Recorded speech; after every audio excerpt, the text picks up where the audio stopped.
क्या चिंता सता रही है स्वामी? यही देवी कि कहीं लंबोदर गणेश क्रोधित होकर समय के पूर्व ही युद्ध आरंभ न कर दे। कोई नहीं टिक सकता मेरे समक्ष।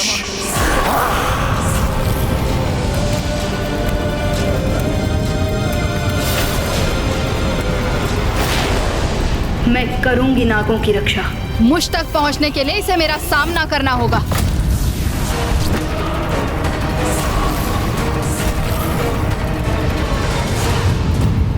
माता नाग लक्ष्मी की ओर बढ़कर दुष्टता की सभी सीमाएं लांघ रहा है ये दुष्ट।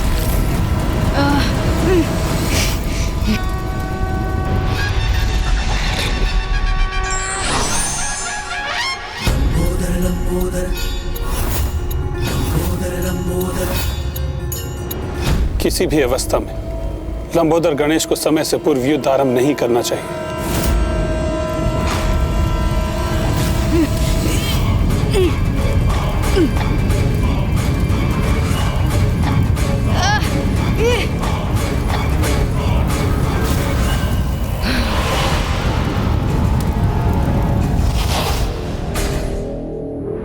तो पुनः जागृत हो रहे हो तुम शेषनाग? उचित है, तो लो इस बार मेरे इस वार का सामना करो।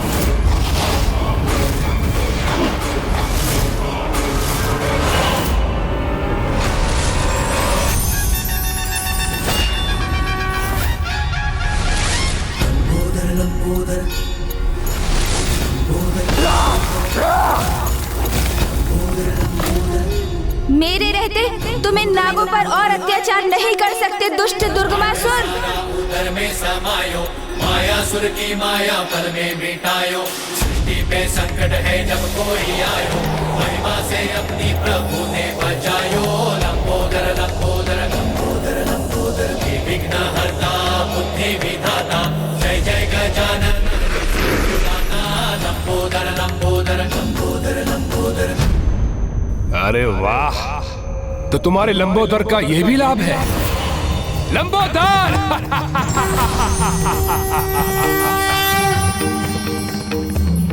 उचित पहचाना तुमने। मैं लंबोदर तुम्हें चेतावनी दे रहा हूँ। रोक दो अपनी क्रूरता, अन्यथा तुम्हारा भी वही परिणाम होगा जो तुम्हारे मित्र मायासुर का हुआ।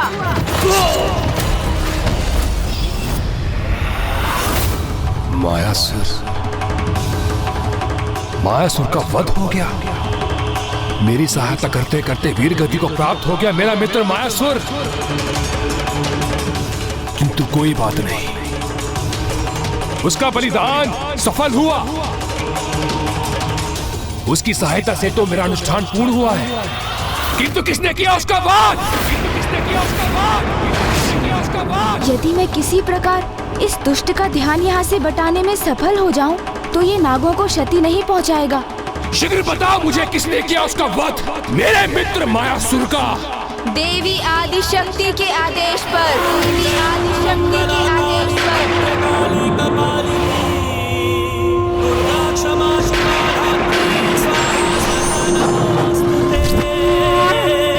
देवी आदि शक्ति ज्ञात था मुझे, अवश्य ज्ञात था। अरुणासुर के समान वो भी मेरे मित्र मायासुर के वध का कारण बनी होगी। मुझे ऐसा क्यों प्रतीत हो रहा है दुर्गमासुर कि इतनी अपार शक्ति के धनी होने के उपरांत भी देवी आदि शक्ति के नाम के उच्चारण से ही सिहर उठते हो तुम? उनसे युद्ध करने में भयभीत हो, इसीलिए निस्सहाय नागों को आतंकित कर अपनी शक्ति प्रदर्शन करने का प्रयास कर रहे हो तुम, है ना? शांत शांत गजमुख शांत। आप किसी का भय नहीं है मुझे। असीम अपार अपराजेय शक्ति का स्वामी हूं मैं।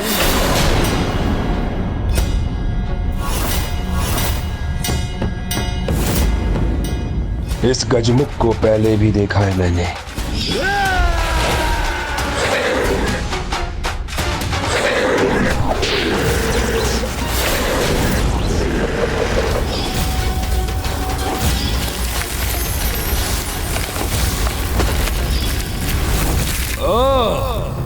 पहचान गया तुम्हें मैं। तुम वही गजमुख हो ना जिसने अरुणासुर के भवन को नष्ट भ्रष्ट किया था? तुम वही गजमुख हो ना जो स्वयं को देवी आदि शक्ति की संतान पुकारता है? मैं तो क्या, ये संपूर्ण सृष्टि उन्हीं की संतान है दुष्ट। किंतु ये गूढ़ ज्ञान की बात तुम जैसा मूर्ख पाखंडी कैसे समझेगा? अब तो एक ही गुण ज्ञान शेष है सृष्टि में, वो है मेरा बल। और ये मुझे नहीं, तुम्हारी माता को समझना है। तो जाओ और जाकर उनसे कहो तैयार हो जाए मुझसे युद्ध करने के लिए।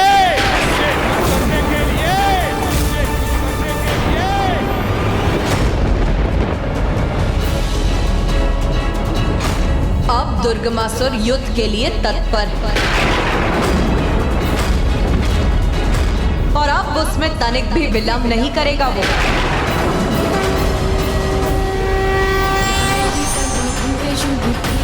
अब हमारी भूख भी उस असुर के रक्त के पान से ही मिटेगी। अब हमें कोई भी विलंब नहीं करना चाहिए। किंतु वो दुष्ट अकेला नहीं, अपनी संपूर्ण सेना के साथ आएगा। वो दुष्ट अपनी सेना के साथ यहाँ पहुंचे उससे पहले हमारी सेना उसके लिए तत्पर रहेगी माँ।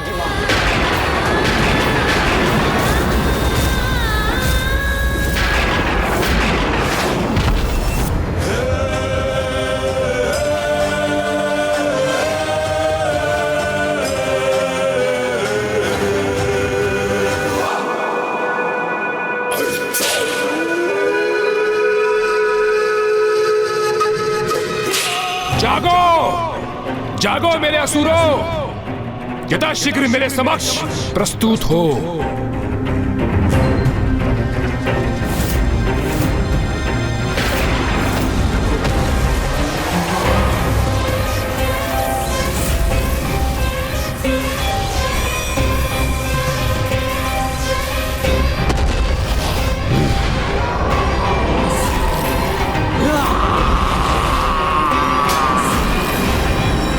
अपने अपने स्थानों से निकलकर यहाँ आओ मेरे समक्ष मेरे असुरों।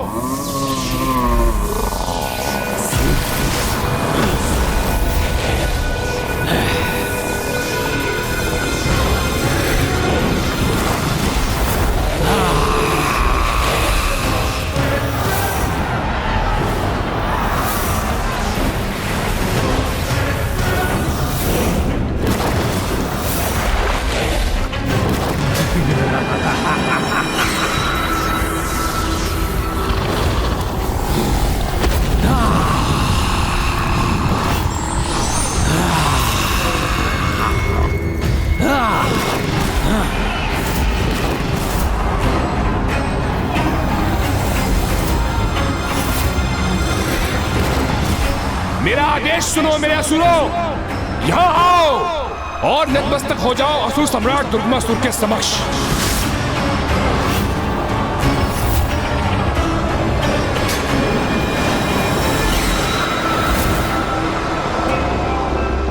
इन असंख्य असुरों का सामना नहीं कर सकेंगे वो देवता।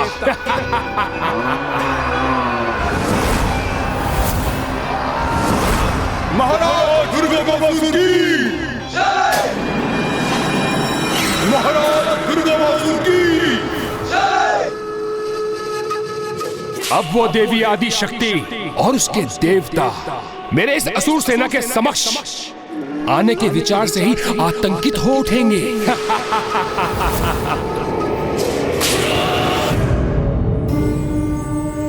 हे लंबोदर गणेश जी, पुनः हमारी रक्षा हेतु आपका कोटि कोटि धन्यवाद।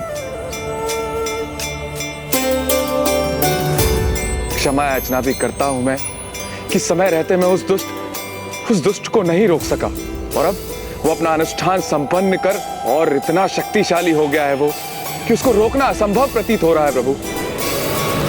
असीम शक्ति प्राप्त की है मैंने, जिसे मैं तुम सब में बांटकर अपनी सेना को भी शक्ति प्रदान करूंगा।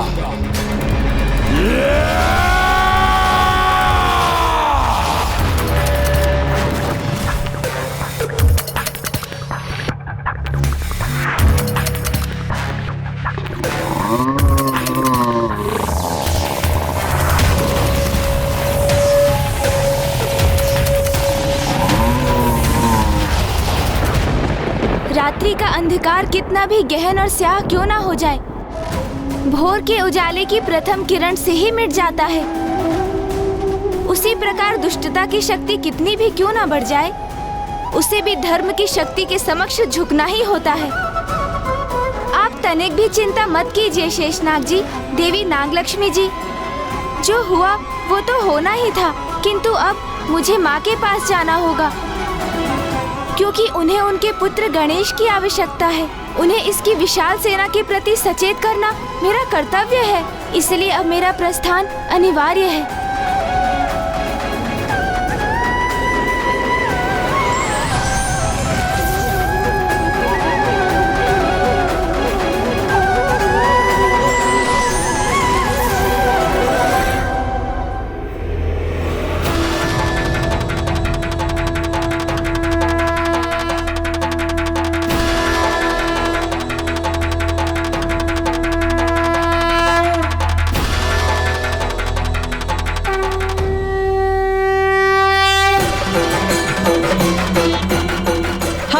आभास हो रहा है माता, और हमारी ये भूख तो उस असुर के रक्त से ही मिटेगी। हाँ देवी विंध्यावासिनी, अब उस असुर का समय आ गया।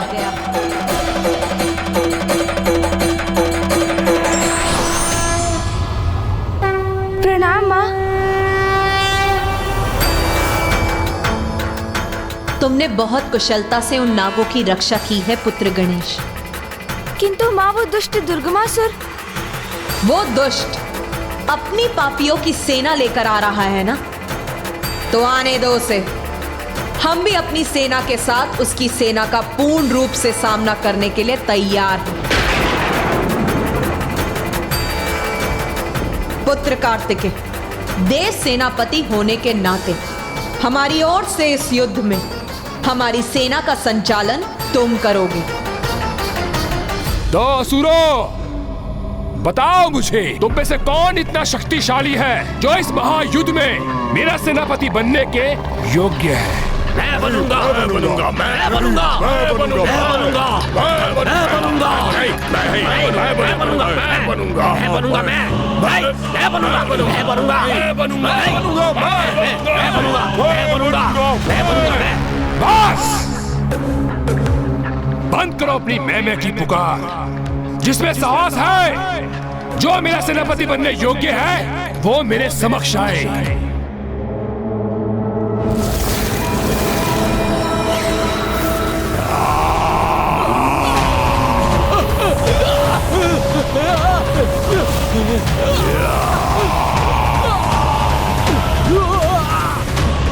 हम पर तरफ का वार मत करो, जाओ आगे बढ़ो, आगे बढ़ो, जाओ।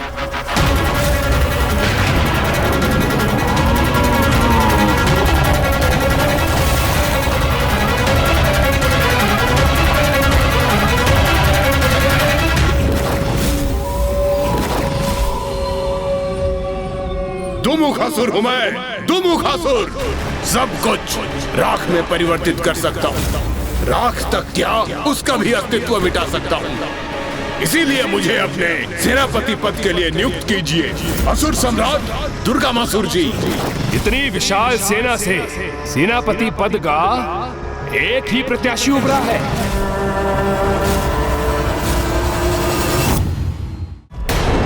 मैं भी प्रस्तुत हूं असुर सम्राट।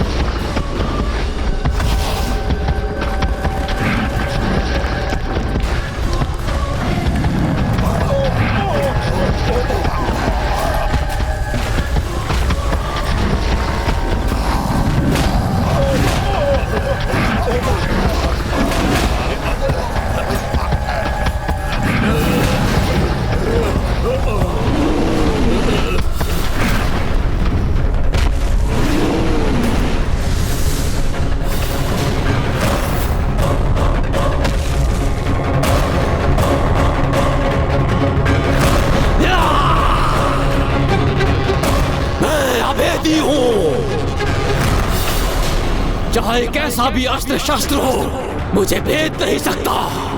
अपनी योग्यता पर मुझे पूर्णतः विश्वास है, इसलिए आपसे अनुरोध है कि मुझे ही अपना सेनापति चुने। सेनापति के चुनाव में इतनी भी क्या शीघ्रता है। सेनापति तो निर्धारित हो ही जाएगा, क्योंकि अब मैं जो प्रस्तुत हुआ हूं।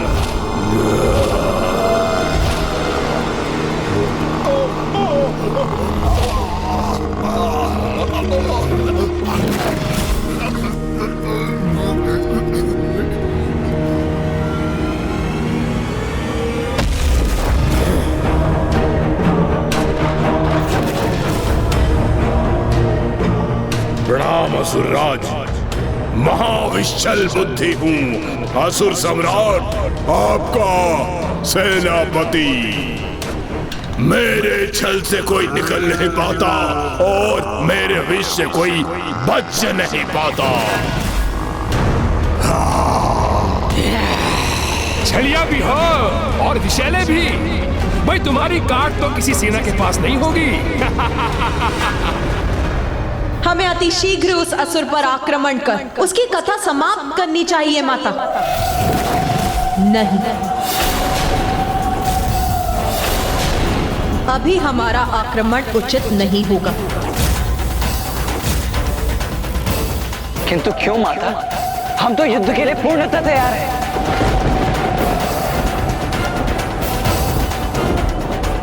पुत्र, तामसिक देवी सर्वथा उचित कह रही है। मैं उस असुर युद्ध के लिए अभी तैयार नहीं।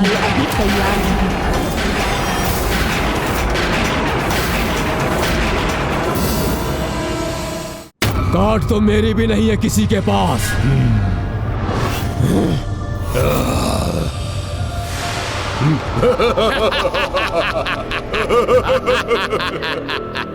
हाँ असुर सम्राट दुर्गमासुर जी, मेरी काट किसी के पास नहीं है। मैं इस सभी को काट डालता हूँ। अपने शरीर को देखा है तुमने?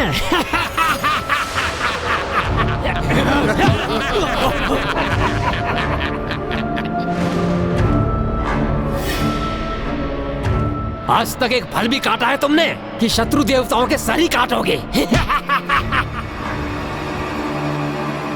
जितना ये कृष्का है उतनी बुद्धि भी इसकी स्थूल है।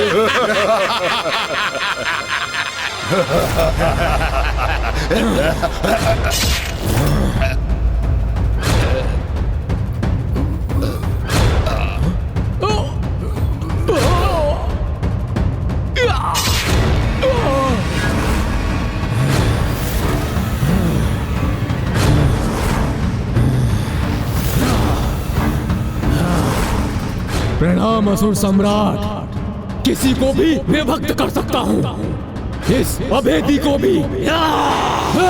तुम मुझे विभक्त कर सकते हो तो आओ।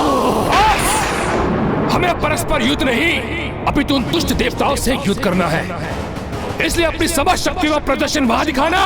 देवासुर संग्राम में अभेदी, दुमुखासुर, विशैल बुद्धि और विभक्तासुर, मैं अपनी सेना को 4 भागों में विभाजित करूंगा और तुम चारों को एक एक भाग का सेनापति घोषित करता हूं। इसलिए शीघ्र हमें यहाँ से कूच करना चाहिए, जिससे हम अति शीघ्र उन देवताओं को ढूंढकर उन पर आक्रमण कर सकें। अवैदिक शक्ति अनुष्ठान से दुर्गमासुर ने असीम शक्ति प्राप्त कर ली, इसीलिए उससे युद्ध कर उसका विनाश करने हेतु मुझे अपनी पूर्ण शक्ति जागृत करनी होगी। पूर्ण शक्ति? दुर्गमासुर से वध के लिए मुझे अपनी शक्ति को पूर्ण रूप से एकत्रित करना होगा, जिसके लिए सभी देवियों को मुझ में समाहित होकर मुझे अपनी शक्ति प्रदान करनी होगी। किंतु उसके भी उपरांत 3 दिवस तक मुझे प्रभु महादेव की उपासना करनी होगी।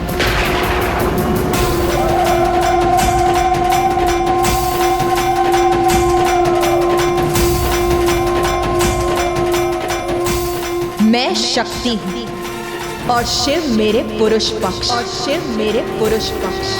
एक दूसरे से विहीन रहकर हम दोनों ही अधूरे।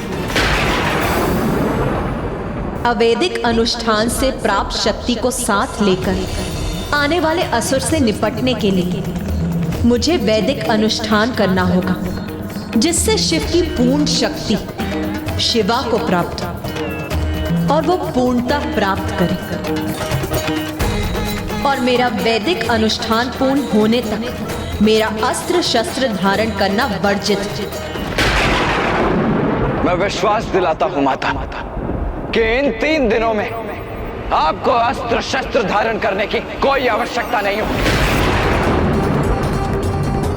मैं उचित कह रहा हूं ना भ्राता?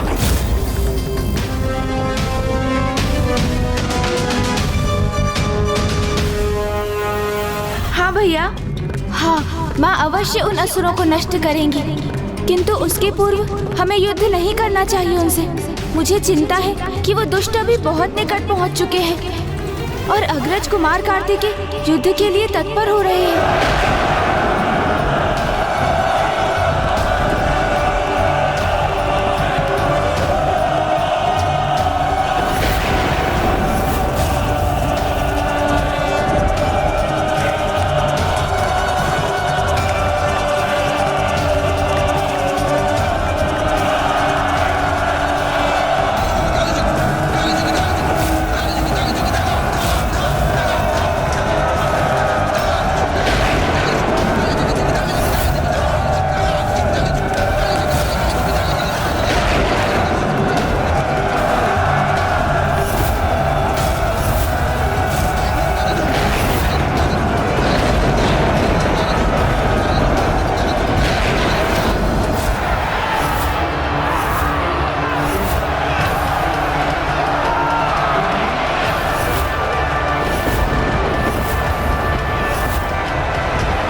असुर भी शीघ्र अपने काल से भेंट करने के लिए अति आतुर हो रहे हैं, इसलिए इतनी गति से बढ़ते आ रहे हैं।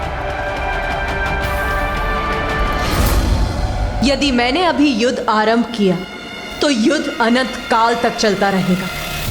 नहीं माता, ये पूजा आराधना आपके लिए अत्यंत ही आवश्यक है, जिससे शेष देवियों की शक्तियां भी आपको प्राप्त होंगी और आप उस दुष्ट दुर्गमासुर का वध करने में सफल हो सकेंगी। माता, आप अपनी आराधना आरंभ कीजिए।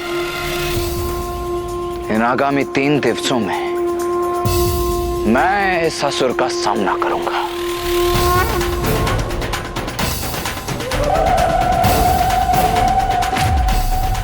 उचित है देव सेनापति कुमार कार्तिकेय, किंतु पुत्र, एक बात सदा स्मरण रखना, कभी भी पर्याप्त विचार किए बिना स्वयं को युद्ध में नहीं झोंकना चाहिए। पूर्ण सोच विचार के उपरांत उचित योजना के साथ ही युद्ध करने से युद्ध में सफलता प्राप्त होती है। माता, आप तनिक भी चिंता मत कीजिए। अगले 3 दिवसों में हम सभी अपनी सम्मिलित शक्ति से दुर्गमासुर को रोक कर ही रहेंगे।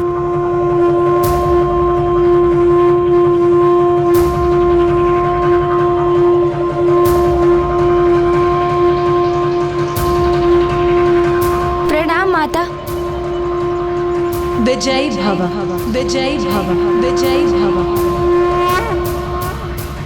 माता आदिशक्ति की जय, माता आदिशक्ति की जय, माता आदिशक्ति की, माता आदिशक्ति की जय।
उन दुष्ट देवताओं को उनका उचित स्थान बताने का और इस जगत में असुर का वर्चस्व स्थापित करने का।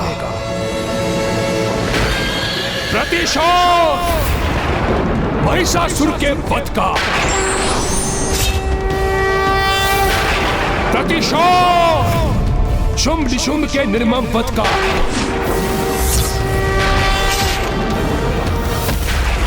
प्रतिशोध मेरे मित्र मायासुर,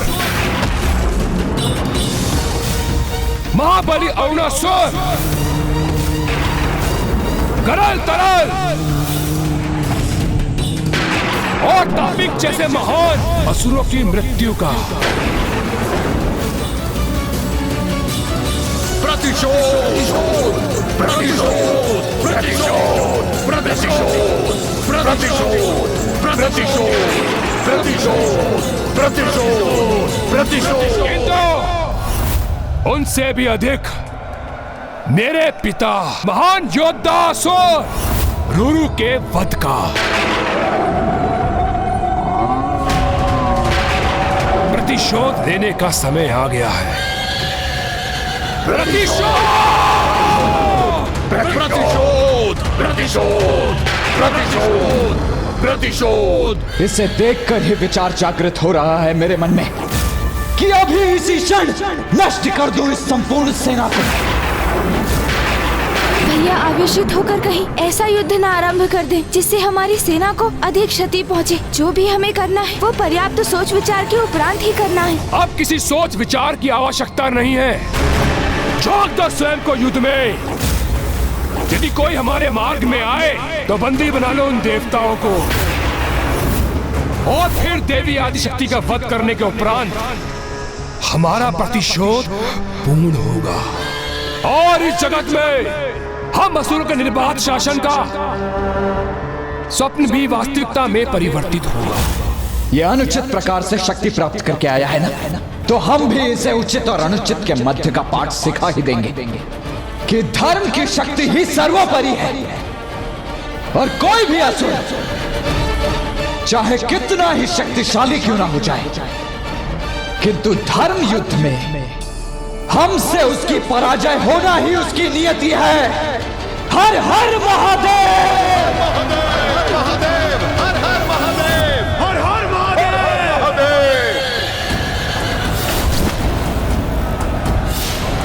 बिना योजना और युक्ति के इस युद्ध का आरंभ नहीं होना चाहिए। भैया आपको अपने आवेश पर स्वयं पर नियंत्रण पाना ही होगा, अन्यथा यहाँ हाहाकार मचेगा। प्रतिशोध प्रतिशोध प्रतिशोध प्रतिशोध प्रतिशोध प्रतिशोध। गणेश, तुम्हारी इस उलझन को दूर करने की एक बहुत ही सरल युक्ति है। युद्ध के नियमों के विपरीत दिवस के प्रकाश में नहीं अपितु रात्रि के अंधकार में युद्ध करने के लिए तत्पर रहते हैं ये असुर। इसीलिए अभी युद्ध करने के लिए इतने आतुर हो रहे हैं ये। किंतु यदि तुम अपनी वाक्पटुता से दुर्गमासुर को युद्ध के नियमों का स्मरण करा सके तो। समझ गया भैया, अब आपकी इस युक्ति को सफल करने का दायित्व मेरा है। ओम लंबोदराय नमः। चलिए मूषक जी। कितना? ओम बुद्धिदाताय नमः। ओम सिद्धिदाताय नमः।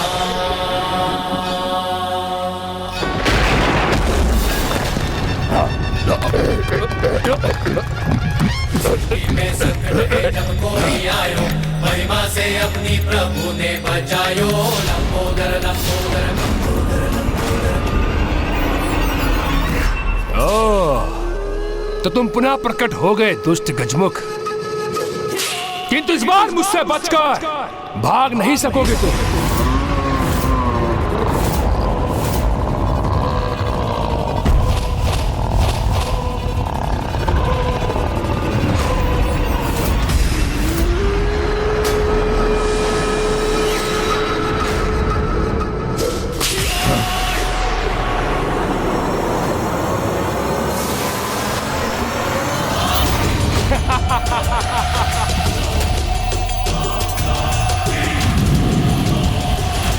सावधान अनुज। गणेश, गणेश जी,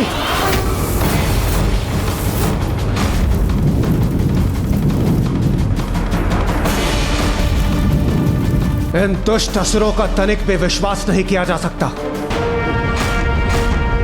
समस्त नियमों और मर्यादाओं का उल्लंघन कर ये गणेश जी पर घातक प्रहार कर सकते हैं। तो हमें भी उनके साथ रहना चाहिए, जिससे समय पड़ने पर हम उनकी सहायता के लिए प्रस्तुत रह सके। हाँ हाँ अवश्य, हमें आगे बढ़ना ही चाहिए। नहीं नहीं नहीं देवराज, हमारे हस्तक्षेप का समय नहीं आया है अभी। सदा स्मरण रखिए, युद्ध में विजय प्राप्ति के 3 आधार स्तंभ होते हैं। प्रथम, उचित रणनीति। द्वितीय, उचित योद्धा। और तृतीय, उचित समय पर आक्रमण करना। इसीलिए इस समय गणेश पर अपना विश्वास रख हमारा शांत रहना ही उचित होगा।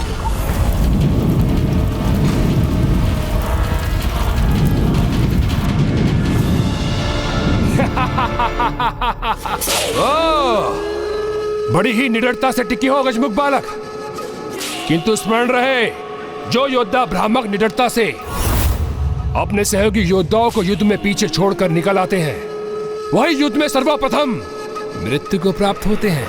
युद्ध? कैसा युद्ध? कहाँ है ये युद्ध?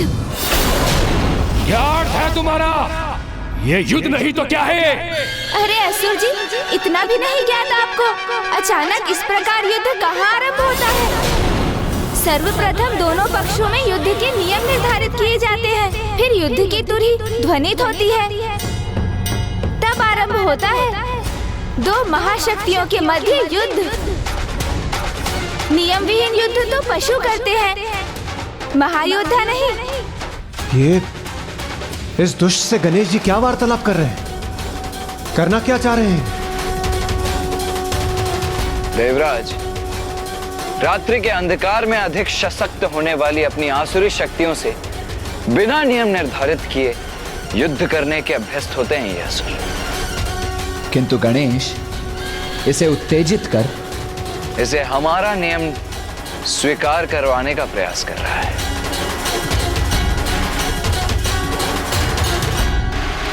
असुर जी, यदि वास्तव में आप अपराजय हैं, अत्यंत शक्तिशाली हैं, परम साहसी हैं, तो नियम निर्धारित कीजिए, फिर एक महायोद्धा के समान युद्ध कीजिए मुझसे, तभी तो होगा युद्ध।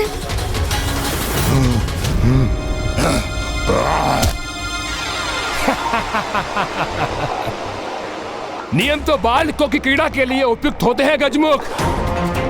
युद्ध का तो एक ही नियम होता है, विजय। विजय प्राप्ति करना। आपका ये कथन तो एक ही बात प्रमाणित कर रहा है असुर जी। क्या प्रमाणित कर रहा है मेरा कथन? यही कि आप साहस का प्रदर्शन अवश्य कर रहे हैं, किंतु भीतर ही भीतर अत्यंत भयभीत हैं आप कि कहीं नियमानुसार युद्ध करने पर आपकी पराजय ना हो जाए। न भय न पराजय, दुर्गमासुर के साथ इन दोनों की कोई संभावना नहीं। तो फिर युद्ध के नियमों को स्वीकार करने में इतना संकोच क्यों असुर जी?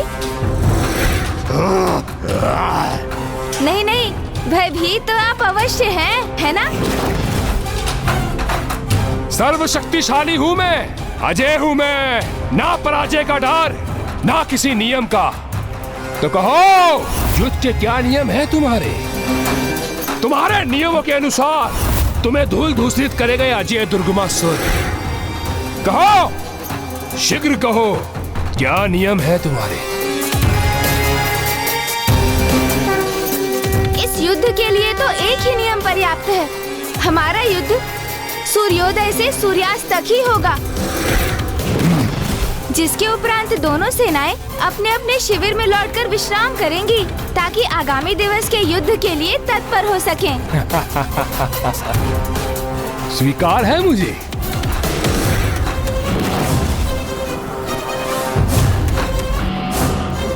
किंतु इस नियम की आवश्यकता तो तब होगी जब प्रथम दिवस के युद्ध के उपरांत तुम में से अगले दिवस इस युद्ध में कोई भी प्रस्तुत हो सकेगा। युद्ध के लिए कौन प्रस्तुत हो सकेगा और कौन नहीं, इसका उत्तर तो कल युद्ध भूमि में ही प्राप्त होगा। अवश्य, समय आने पर वो उत्तर भी प्राप्त हो जाएगा हमें।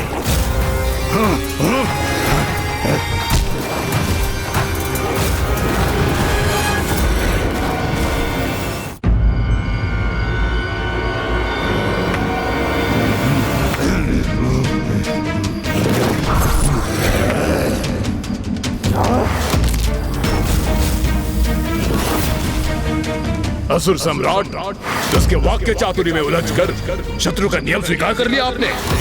हाँ असुर सम्राट, असुर हैं हम, असुर। हम आज तक किसी नियम में नहीं बंधे, तो आज क्यों बंधे? हाँ असुर सम्राट, सर्वथा अनुचित ही था ये आपका उसके छल में उलझना। सम्राट, मेरे सेनापतियों,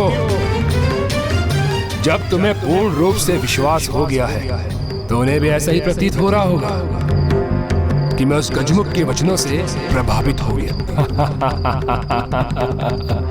किंतु सत्य तो ये है कि मैं उनके छल को पूर्व में ही समझ गया था, क्योंकि युद्ध तो देवी आदि शक्ति के साथ था, किंतु वो देवसेना में उपस्थित नहीं थी।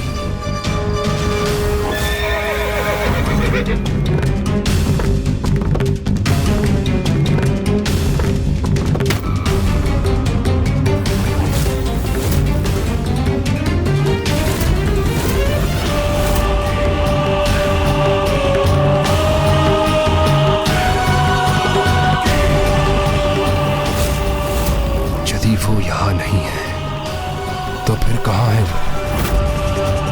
कहीं कोई योजना तो नहीं कर रही। इसलिए भोर तक का समय प्राप्त करने के लिए मैंने उसका नियम स्वीकार किया, जिससे मैं ज्ञात कर सकूं कहाँ है वो, क्या कर रही होगी।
मुझे आभास हो रहा है कि माँ ने अपना अनुष्ठान आरंभ कर दिया है।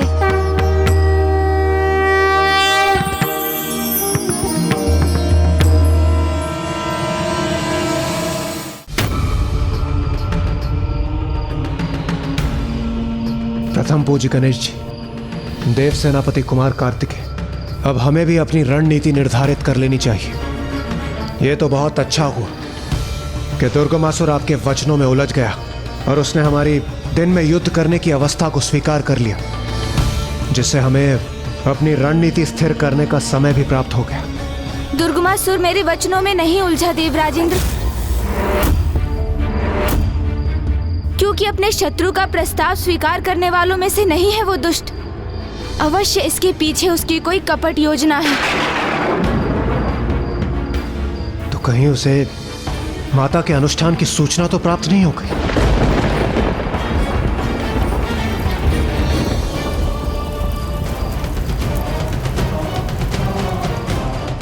कहीं उसे यह तो ज्ञात नहीं हो गया कि माता का अनुष्ठान पूर्ण होने तक अगले 3 दिवस माता अपने अस्त्र शस्त्र धारण नहीं कर पाएंगी?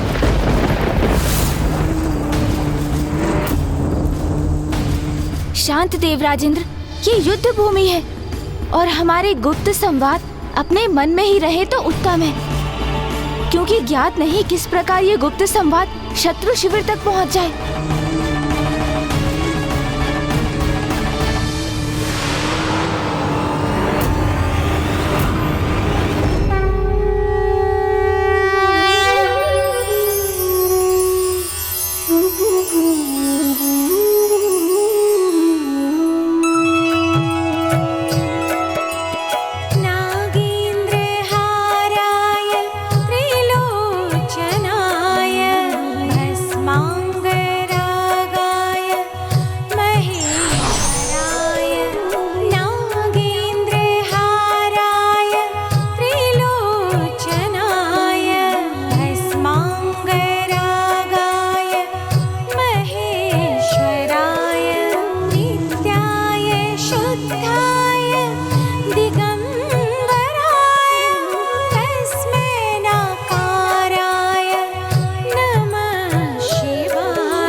मैं इस तप के तेज को भेद कर आगे बढ़ पाने में असमर्थ हूँ। मैं अभी ये समाचार स्वामी को देता हूँ। असुर सम्राट दुर्गामासुर को विनाश लोचन का प्रणाम। प्रणाम नहीं, सोचना चाहिए मुझे। शीघ्र बताओ मुझे, जो भेद याद करने के लिए मैंने तुम्हें तुम्हारे भ्राता नाश लोचन को भेजा था, क्या तुम उसे प्राप्त करने में सफल हुए? हाँ असुर सम्राट, समाचार उत्तम है और आपकी परम शत्रु देवी आदिशक्ति किसी अनुष्ठान में व्यस्त है और आपको यह जानकर अति प्रसन्नता होगी कि आगामी 3 दिवसों तक वो किसी भी अस्त्र शस्त्र को धारण नहीं करेंगी।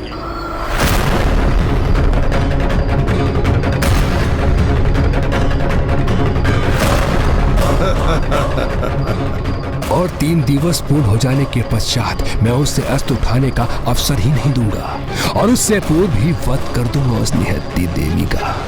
आपकी परम शत्रु देवी आदिशक्ति किसी अनुष्ठान में व्यस्त हैं और आपकी आगामी 3 दिवसों तक वो किसी भी अस्त्र शस्त्र को धारण नहीं करेंगी। किंतु महाराज, ये कोई साधारण अनुष्ठान नहीं, महा अनुष्ठान है।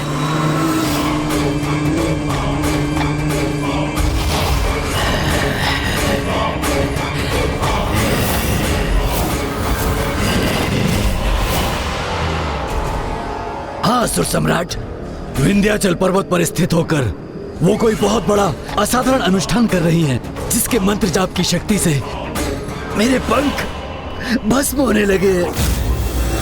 चिंता मत करो लोचनसुर, अवश्य वो अपने अनुष्ठान से मेरे समान शक्ति प्राप्त करने का प्रयास कर रही होगी, किंतु मैं उस देवी के अनुष्ठान को पूर्ण ही नहीं होने दूंगा।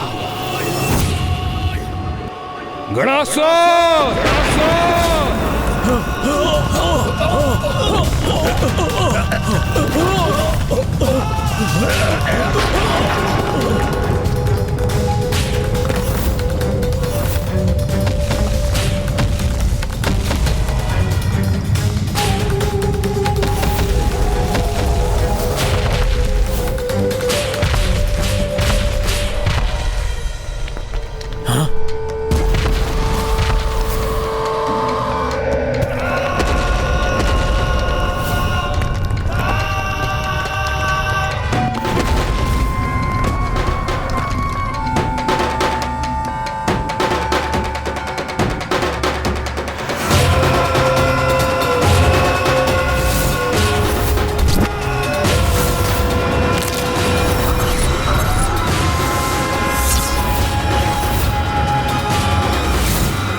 क्या हुआ असुर सम्राट? अब क्यों स्मरण किया आपने मेरा? क्योंकि मेरी तुलना में अक्षम असुरों को सेनापति नियुक्त कर रहे थे आप, तब तो आपके मुख पर गणासुर का नाम नहीं आया। तो अब क्यों बुलाया है मुझे यहाँ? क्योंकि मेरे सेनापति बनने से भी अधिक महत्वपूर्ण दायित्व सौंपना है तुम्हें। कहो, मेरे आदेश का पालन करने के लिए तैयार हो तुम?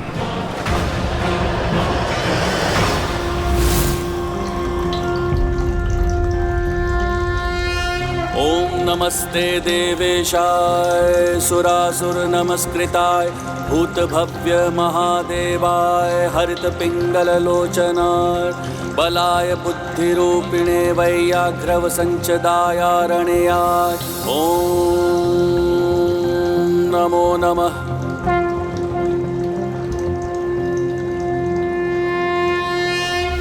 हमें शीघ्र ही अपनी रणनीति तैयार कर लेनी चाहिए, क्योंकि शीघ्र ही सूर्यदेव के प्रकट होते ही युद्ध का शंखनाद गूंज उठेगा।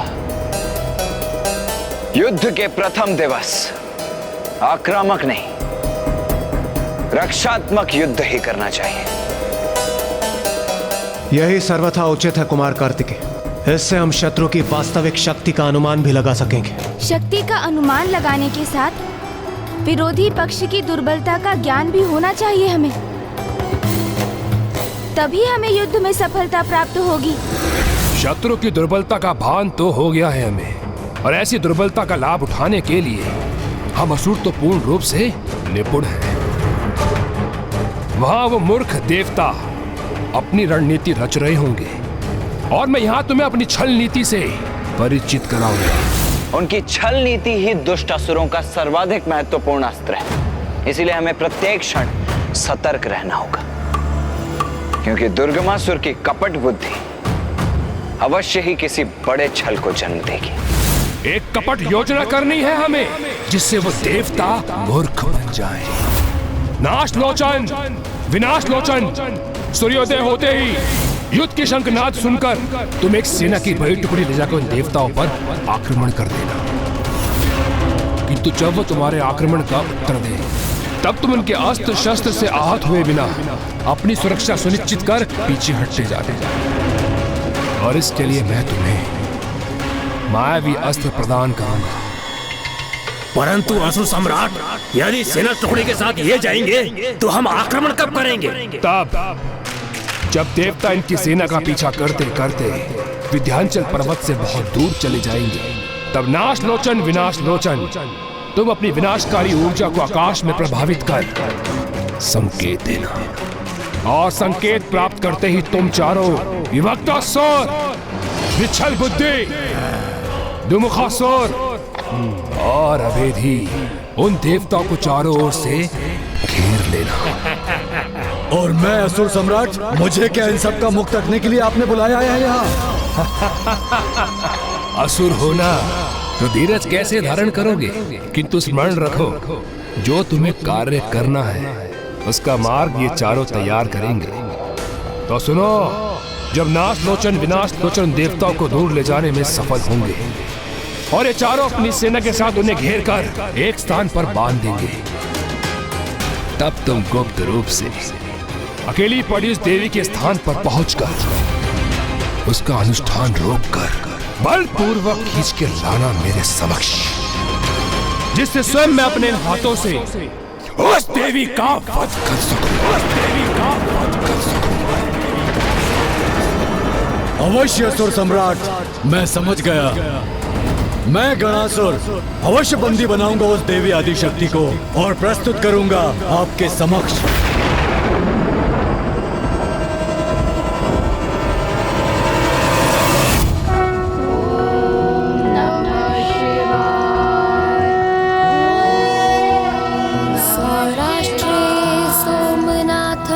श्रीशैले मल्लिकार्जुनम् उज्जैन्यां महाकालमोंकारं परमेश्वरं केदारं हिमवत्पृष्ठे। ये कलश में जल समाप्त क्यों नहीं हो रहा है?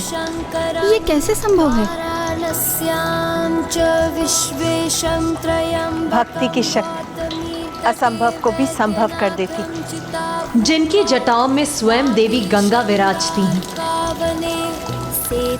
उनके अभिषेक के लिए ये कलश जल विहीन कैसे हो सकता है?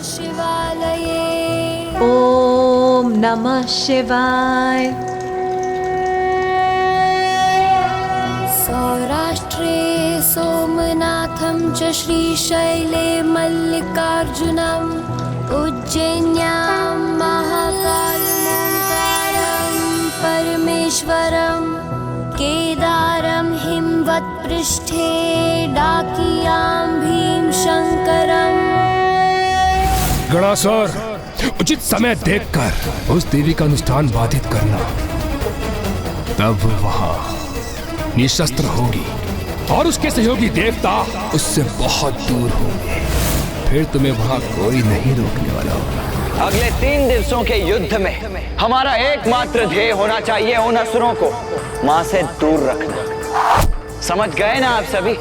समझ गए? जी देव सेनापति कुमार कार्तिक, हम समझ गए। उचित है असुर सम्राट दुर्गमासुर जी, आपकी योजना हम भली भांति समझ गए। तो फिर होने दो युद्ध का उद्घोष। सूर्योदय के साथ ही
ये दुष्ट दुर्गमासुर कहीं दिखाई क्यों नहीं दे रहा है?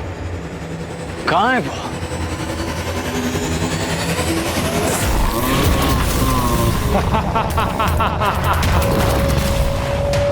देवताओं, आज के इस प्रथम दिवस युद्ध में तुमको मेरे योद्धाओं से युद्ध करना होगा, जिससे मैं देख सकूं तुम में मुझसे युद्ध करने की योग्यता है भी या नहीं। रुकिए भैया,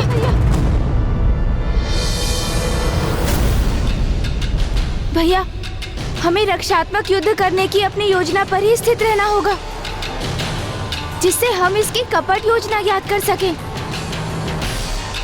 शत्रु हमें दोनों ओर से घेरने को आतुर है। हमें भी अपनी सेना को 2 भागों में विभक्त कर लेना चाहिए। भैया आप उस ओर बढ़िए, मैं इस ओर बढ़ता हूँ।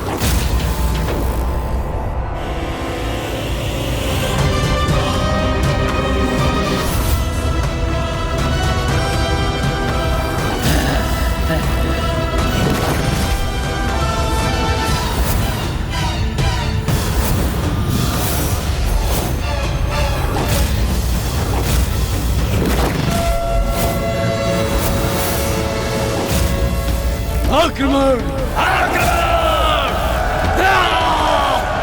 जय माता आदिशक्ति! जय माता आदिशक्ति! जय माता आदिशक्ति! जय माता आदिशक्ति!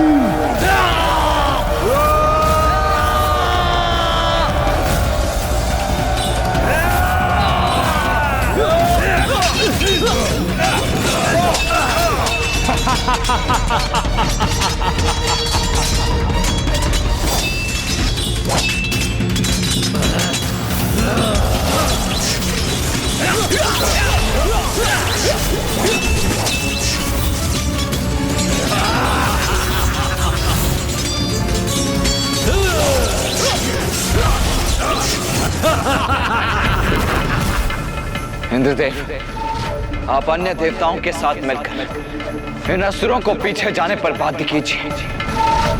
मैं और गणेश इन ऊर्जा से वार करने वाले असुरों का उपाय करते हैं।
उचित है, सफल हो रही है मेरी युक्ति। ये देवता मुझे मूर्ख बनाना चाहते थे, किंतु मेरी योजना के अनुसार स्वयं विंध्याचल पर्वत से दूर होने पर विवश होकर मूर्ख बन रहे हैं।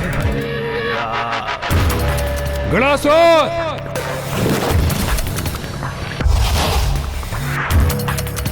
गणासुर, अब उचित समय है, आगे बढ़ो।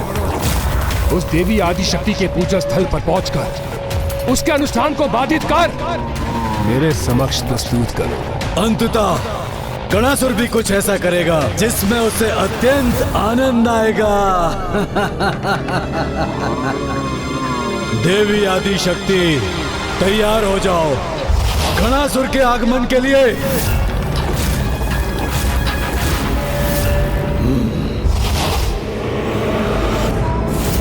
देवी आदि शक्ति, यथाशीघ्र गणासुर तुम्हारे स्थान पर पहुंचकर तुम्हारे अनुष्ठान को भंग करेगा और ये तुम्हारे देवता मेरे असुरों के साथ इस युद्ध स्थल में उलझे रहेंगे।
ये गजमुख तो मेरे निकट पहुंच रहा है, मुझे पीछे हटना चाहिए।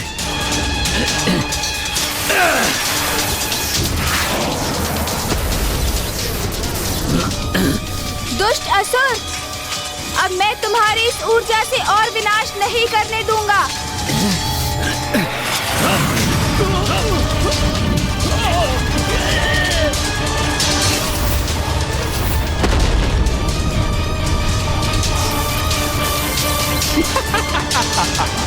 यही तो चाहता हूं मैं, और पीछे हटो और इनको आगे लेके जाओ नाश लोचन विनाश लोचन, जिससे गणासुर इस युद्ध स्थल को पार कर कर विंध्याचल पर्वत तक पहुंच सके।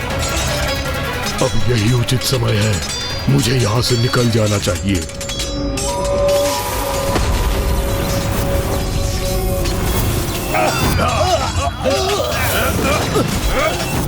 बहुत महत्वपूर्ण कार्य करना है मुझे, सभी की दृष्टि से बचकर आगे बढ़ना है।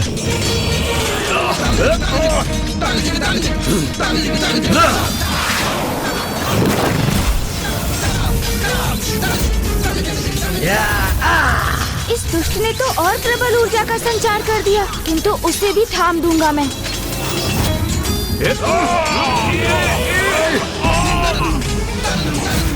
उचित अवसर है ये, यहाँ से आगे निकलने का गणासुर।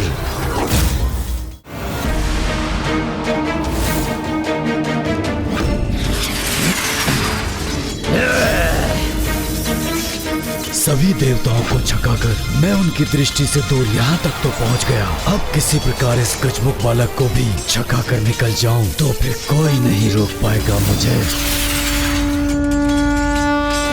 ये कैसा आभास हो रहा है मुझे, जैसे कोई है और मैं उसे देख नहीं पा रहा हूँ।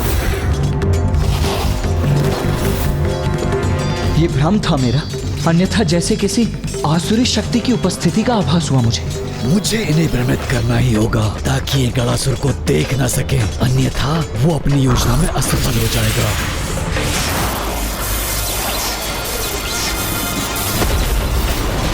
तुम अभी भी समझ नहीं सके असुर, तुम्हारी ये ऊर्जा मुझे कोई क्षति नहीं पहुंचा सकती। अभी तो इससे तुम्हें ही आहत करूंगा मैं।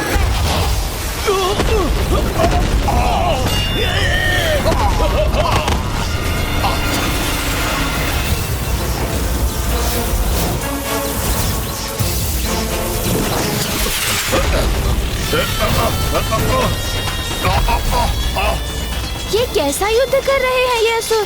निरंतर पीछे हट रहे हैं। तो क्या ये मात्र हमें उलझाकर रखने की क्रीड़ा ही कर रहे हैं? क्या ये उस दुष्ट दुर्गमासुर की कपट योजना का भाग है? अपने महाबली योद्धाओं को क्यों नहीं भेजा उसने रणभूमि में? और जिन्हें भेजा भी है वो अपनी संपूर्ण शक्ति से युद्ध क्यों नहीं कर रहे हैं? और ये दुष्ट उस दिशा में क्यों देख रहा है? गुप्त रूप से पहुंचकर गणासुर खंडित कर देगा उस देवी का अनुष्ठान। बहुत आनंद आएगा इसमें मुझे। ये क्या? ये असुर तो विंध्याचल पर्वत की ओर ही जा रहा है। अर्थात दुर्गमासुर को माँ के अनुष्ठान का ज्ञान है। और आज का युद्ध, ये तो मात्र हमारा समय व्यर्थ करने का कुचक्र भर है, जिससे वो गुप्त रूप से किसी असुर को भेजकर माँ के अनुष्ठान में व्यवधान उत्पन्न कर सके।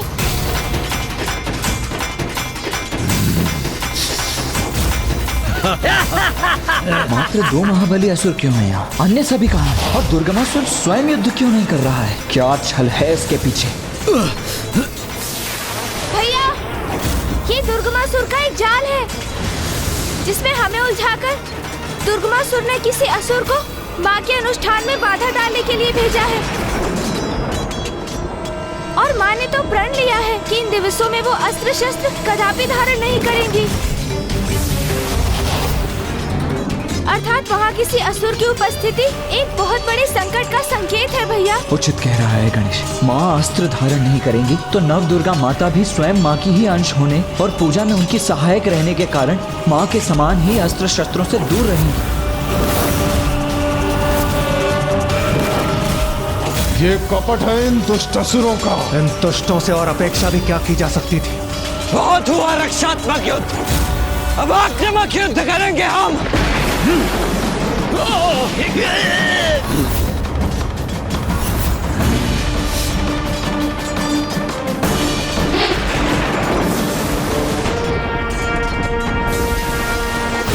अब संकेत करने का उचित समय है। हाँ, विंध्याचल पर्वत से तो बहुत दूर आ गए हैं ये देवता।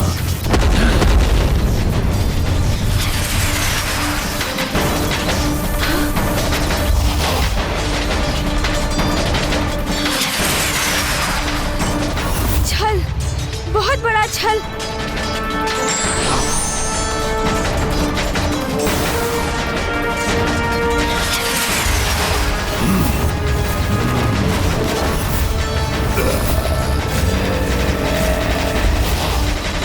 ये नाश लोचन और विनाश लोचन का संकेत है, अर्थात अब हमारे आक्रमण का समय है। असुरों, इन देवताओं को इस युद्ध में इतना उलझा दो कि कोई गणासुर को रोक ना पाए और माता की पूजा भंग करने में वो सफल हो जाए।